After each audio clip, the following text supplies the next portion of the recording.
ଅଙ୍ଗନବାଡ଼ିର ବହୁତ ଗୁଡ଼ିଏ ଭ୍ୟାକାନ୍ସି ରହିଛି ଏବଂ ଭ୍ୟାକାନ୍ସିରେ ପୂର୍ବରୁ ଯେଉଁ ଏଜୁକେସନାଲ୍ କ୍ୱାଲିଫିକେସନ୍ଟି +2 ଥିଲା ଏହା ପରିବର୍ତ୍ତନ ମଧ୍ୟ ହେଇଛି +2 ରହିଛି କିନ୍ତୁ ହାଇୟର୍ କ୍ୱାଲିଫିକେସନ୍କୁ ଏକ୍ସଟ୍ରା ମାର୍କ ଦିଆଯାଉଛି ଏବଂ ଯେଉଁ DC ବା ECCE କୋର୍ସଟିକୁ ଅଗ୍ରାଧିକାର ଦିଆଯାଉଛି।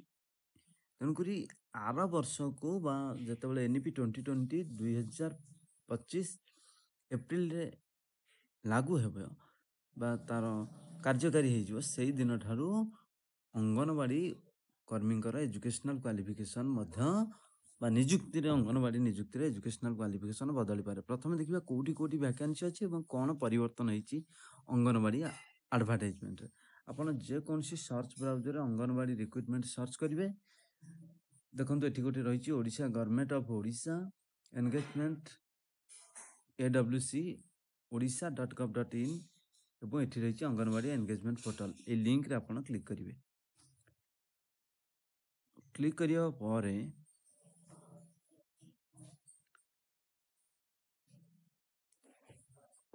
ଆପଣ ଦେଖନ୍ତୁ এইଭଳି କ୍ଲିକ୍ କରିବା ପରେ এইଭଳି ପେଜ୍ ଓପନ୍ ହେବ ଏବଂ ପେଜ୍ ଓପନ୍ ହେଲେ ଦେଖିବେ ଏଇ ରାଇଟ୍ ସାଇଡ଼୍ ଯେଉଁ 3ଟି ଗାର ରହିଛି ତା ଉପରେ ଆପଣ କ୍ଲିକ୍ କରିବେ। କ୍ଲିକ୍ କରିବା ପରେ department login, public sign up ଆସିବ। ଆସିଲା ପରେ ପବ୍ଲିକ୍ ଲଗ୍ଇନ୍ରେ କ୍ଲିକ୍ କରିବେ। ବେଳେବେଳେ এইଭଳି ଆସେନି। ଯଦି ଆପଣ ଡେସ୍କଟପ୍ ମୋଡ୍ କରିଥିବେ ତେବେ ତାକୁ ଡେସ୍କଟପ୍ ମୋଡ୍କୁ କାଟିବେ, ମୋବାଇଲକୁ ରୋଟେଟ୍ କରିକି এই ଅପସନ୍ଟା ଆକ୍ଟିଭେଟ୍ ହେଇଯିବ। ଯଦି ମୋବାଇଲକୁ ରୋଟେଟ୍ କରିନଥିବେ ତାହେଲେ ଆକ୍ଟିଭେଟ୍ ହୁଏନି, ଟ୍ରାଏ କରିବେ। ପବ୍ଲିକ୍ ଲଗ୍ଇନ୍ରେ କ୍ଲିକ୍ କରିବା ପରେ এইଭଳି ପେଜ୍ଟି ଓପନ୍ ହେବ। ଏଠି ଆପଣ କ'ଣ କରିବେ ଦେଖନ୍ତୁ view engagement add for Anganwadi worker helper, এই লিঙ্কରେ ହିଁ କ୍ଲିକ୍ କରିବେ।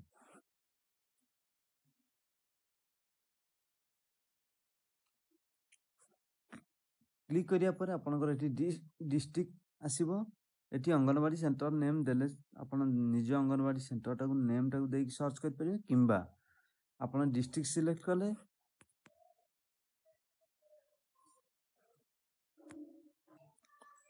डिस्ट्रिक्ट सिलेक्ट करेंगे।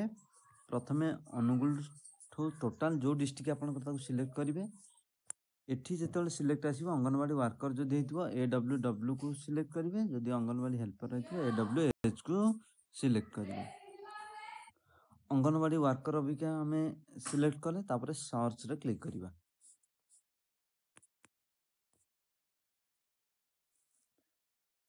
सर्च क्लिक करिया परे जहाँ रही अनुगुल डिस्ट्रिक्ट जो थे भैकेंसी रही शो कर।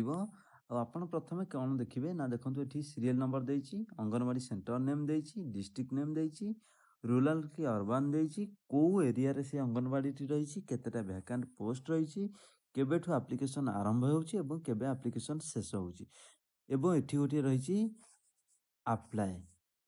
अप्लाई पर आप जदि देखिए आपर आउ दीटा एपटू शो करूनी, गोटे रही भ्यू आपण कौटी केते जन अप्लाई करछिन ताकू देखौथियो। आपण कोन करिवे जदि एभली देखौ नथिवो आपण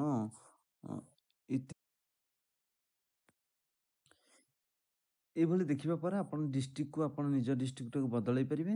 अंगनवाड़ी वर्कर को जदि अंगनवाड़ी वर्कर देखिबा को सेम रहिबो सर्च करिवे। देखंतु एठी रहिची रायगढ़ बहुत गुड़ी वैकेंसी अच्छी जो गुड़ा देखिए लास्ट डेटा रही देखु यही पर्यंत रही 18/2 आपर रही 2/2 आपर को आउ स्क्रॉल करेंगे नेक्स्ट पेज को जीवा आवश्यक नहीं। एतिकी रही वैकेंसी प्रत्येक डिस्ट्रिक्ट देखिए। अबिका एजुकेशनल क्वालिफिकेशन देखिए।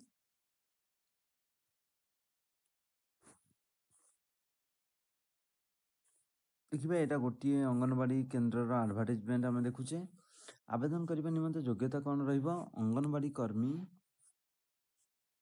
केवल महिला प्रार्थी बा प्रार्थीनी ठारू दरखास्त आह्वान करा जाउची। एथिरे पुरुष मानक आवेदन करिवार सुजोग नहीं। बयस 1/1/2025 तारीख सुधा 18 वर्ष रु 35 वर्ष भीतर होइथिबो, 18 वर्ष कम होइनथिबो किंबा 35 वर्ष अधिक होइनथिबो। सर्वनिम्न शिक्षागत योग्यता +2 होइथिबो। ଏବଂ ଓଡ଼ିଆ ଜ୍ଞାନ ବାଧ୍ୟତାମୂଳକ। ଆଦିବାସୀ ବହୁଳ ଅଞ୍ଚଳ ହୋଇଥିଲେ ଆଦିବାସୀ ଶ୍ରେଣୀ ଲୋକଙ୍କୁ ଅଗ୍ରାଧିକାର ଭିତ୍ତିରେ ପ୍ରଥମ ପ୍ରାଧାନ୍ୟ ଦିଆଯିବ। ଅଙ୍ଗନବାଡ଼ି କର୍ମୀ ଚୟନ ନିମନ୍ତେ ଅଙ୍ଗନବାଡ଼ି କେନ୍ଦ୍ର ପରିସରଭୁକ୍ତ ସୀମା ମଧ୍ୟରେ ଯେକୌଣସି ଯୋଗ୍ୟ ଆଦିବାସୀ ମହିଳା ପ୍ରାର୍ଥୀଙ୍କୁ ଉପଲବ୍ଧ ନ ହୁଅନ୍ତି ତେବେ ସେହି ଗ୍ରାମର ଯୋଗ୍ୟ ଆଦିବାସୀ ମହିଳା ପ୍ରାର୍ଥିନୀଙ୍କ ପ୍ରାର୍ଥୀତ୍ୱକୁ ବିଚାର କରାଯିବ। ପ୍ରଥମେ ଯେଉଁ ଅଙ୍ଗନବାଡ଼ି ଅଣ୍ଡରରେ ଆପଣ ଆପ୍ଲାଏ କରୁଛନ୍ତି ସେଇ ଅଙ୍ଗନବାଡ଼ି ଅଣ୍ଡରରେ ଯେତିକି ଘର ଆସୁଛି ତା ଭିତରେ ଯିଏ ସବୁଠୁ ଭଲ ମାର୍କ ରଖିଥିବ ତାକୁ ହିଁ ସିଲେକ୍ଟ କରାଯିବ। ଯଦି ସେଠି କେହି ନାହାନ୍ତି ତାହେଲେ ସେଇ ଗ୍ରାମର ମଧ୍ୟ ସିଲେକ୍ଟ କରାଯାଇପାରିବ।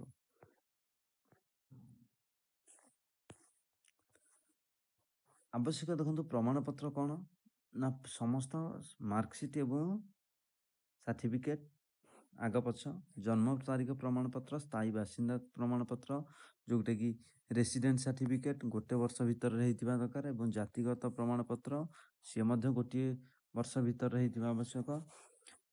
ଆଧାର କାର୍ଡ଼, ବର୍ତ୍ତମାନର ପାସପୋର୍ଟ ସାଇଜ୍ ଫଟୋଗ୍ରାଫ ଅନଲାଇନରେ ଅପଲୋଡ଼ କରିବେ। ଅଭିଜ୍ଞତା ପ୍ରମାଣପତ୍ର ଯଦି କିଛି ଥାଏ, ବିଧବା, ଅନାଥ, ପରିତ୍ୟକ୍ତା, ସ୍ୱାମୀ ପରିତ୍ୟକ୍ତା କିମ୍ବା ଭିନ୍ନକ୍ଷମ ଯିଏ 40%ରୁ ଅଧିକ ହେଇଥିବ, ନିରାଶ୍ରୟ, ସ୍ୱାମୀ ପରିତ୍ୟକ୍ତା ମହିଳା। ଏଠି ଦେଖନ୍ତୁ ୟାକୁ ହିଁ ଆଡ଼୍ କଲା ECCE ଇୟର୍ଲି